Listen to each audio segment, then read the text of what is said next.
Te habla Conejo Negro.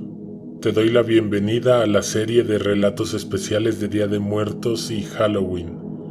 Decidimos contar durante 5 días 5 relatos, los relatos más extraños que han llegado a nosotros. Alguien te observa en la oscuridad presenta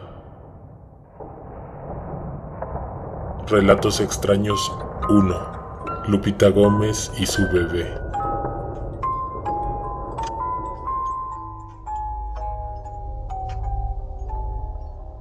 Allá por los 90s, Lupita Gómez aún trabajaba con nosotros.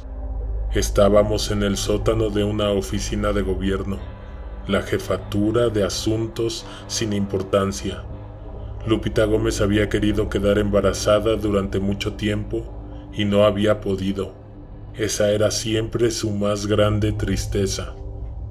Nuestras demás compañeras del trabajo, con el pasar de los años, tuvieron a sus hijos y Lupita Gómez parecía seguir luchando con ese enorme deseo de tener su propio bebé. A veces la veíamos mirar a las compañeras y a sus hijos con resentimiento. Los días pasaban y nosotros la veíamos amargarse.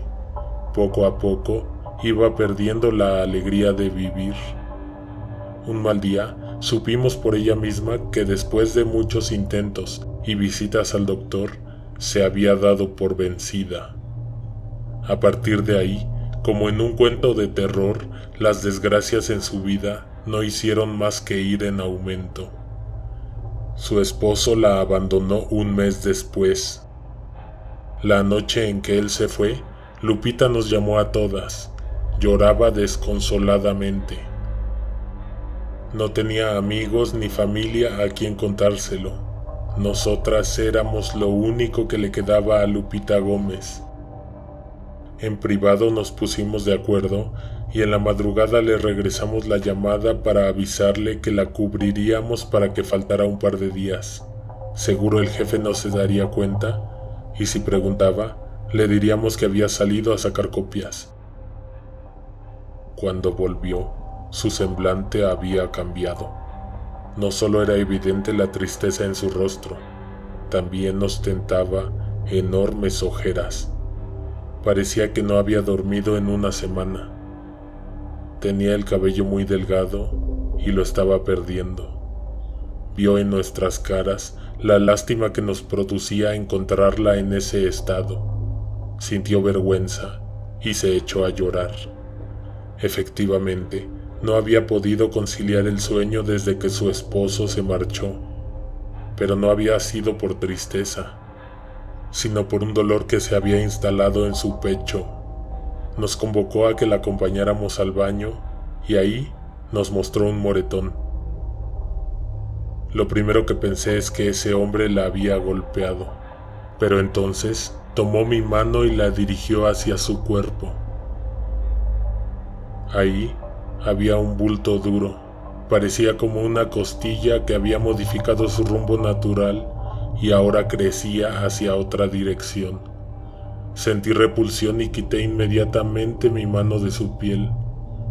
Ella vio el miedo en mi cara y eso la hizo preocuparse más. A partir de ahí, se ausentó mucho del trabajo. Pasaba las mañanas haciendo fila en los hospitales, en cubículos con enfermeras tomándole el pulso, la presión sanguínea, pesándola, recibiendo consultas, consiguiendo sellos al norte de la ciudad para presentar papeles en la madrugada al sur de la misma ciudad. Le hicieron rayos X. Lupita Gómez se la pasaba mareada, agotada, fatigada, triste, somnolienta. Iba a la ventanilla A y la mandaban de vuelta porque le faltaba una copia.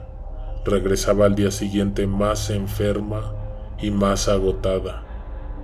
Muy desesperada, acudió con un curandero que la hizo tomar pócimas pestilentes. Le dobló los brazos y le golpeó el pecho con un montón de ramas, y antes de salir, le dio un saco de hierbas para que hiciera un enorme caldo donde se tenía que meter a bañar. Pero nada la hacía mejorar. Le hicieron más rayos X, le inyectaron medicamentos, luego más rayos X, y más medicamentos. Ya casi había pasado 2 semanas sin dormir, cuando un día, de regreso del hospital, se encontró con una amiga que no había visto en años. El rostro de la amiga era el primer rostro sonriente que veía en meses. La amiga se aproximó a abrazarla, pero se detuvo, la miró de arriba a abajo y sonrió aún más. «No me digas que estás embarazada». Lupita Gómez se pasó la mano por el vientre. En los 36 años que tenía de vida, jamás se había hecho esa pregunta. Regresó a casa emocionada y preocupada. Traía en la mano una prueba de embarazo. Esta salió positiva.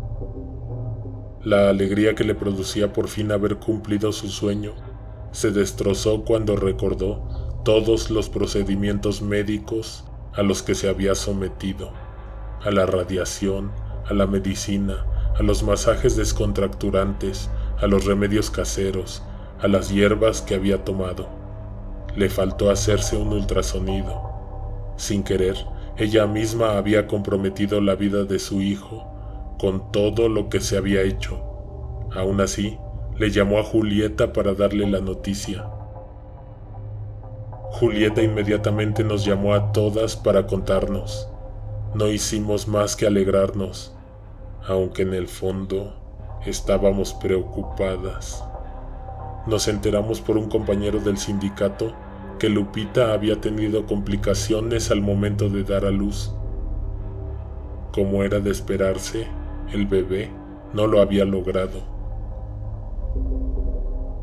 Perdimos comunicación con Lupita hasta un día antes de que se cumpliera el tiempo que le otorgaba la incapacidad. Le llamó a Julieta para avisarle que regresaría a trabajar. Lupita Gómez estaba muy entusiasmada por tener a ese bebé. Imaginamos lo devastada que quedó luego de la pérdida. Al día siguiente, ella se presentó a trabajar con un bebé en brazos. Cuando la vimos entrar a la oficina, nos quedamos perplejos.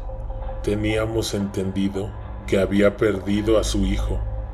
No sabíamos si felicitarla o expresarle nuestras condolencias. Lupita Gómez notó que la veíamos con extrañeza y se adelantó a cualquier movimiento que nosotros hubiésemos querido o intentado hacer. Se acercó con el pequeño bultito que tenía entre brazos y lo descubrió frente a nosotros. Envuelto en una cobija azul, había un muñeco. Era mucho más grande que un recién nacido y no parecía un bebé. Era una representación a escala de un hombre, como un títere. Al verlo, sentí una profunda lástima por ella. Imaginé todo lo que debía estar sufriendo, todo lo que sintió y el dolor que la orilló a tomar ese muñeco y envolverlo en una cobija para bloquear la pérdida de su hijo. Todos nos quedamos callados. Seguíamos sin descifrar la manera correcta para reaccionar. Lupita Gómez no esperó a que alguien le diera algún cumplido, se disculpó y nos avisó que tenía que darle de comer. Estaba muy demacrada, con la piel pegada al hueso, un semblante triste y descompuesto, y el cansancio era evidente. Arrastraba los pies al caminar.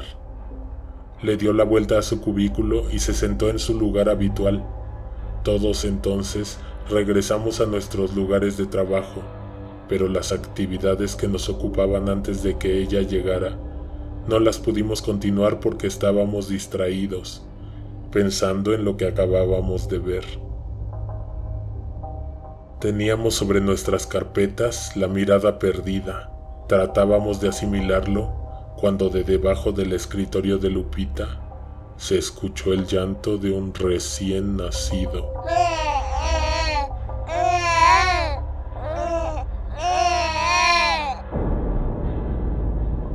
Esa oficina tenía 4 paredes y ni una sola ventana. Estábamos 2 pisos bajo tierra. Yo creo que por eso el sonido que se escuchó retumbó en todos lados y nos heló la sangre. Luego de eso, Se hizo silencio, silencio sepulcral. Lupita se encontraba totalmente guarecida atrás de su cubículo. Julieta se levantó de su asiento y caminó lentamente hasta el lugar de Lupita. Imagino que no quería perturbar la tranquilidad de la madre primeriza y su hijo. La vimos asomarse con pena, pues Lupita estaría amamantando a su bebé.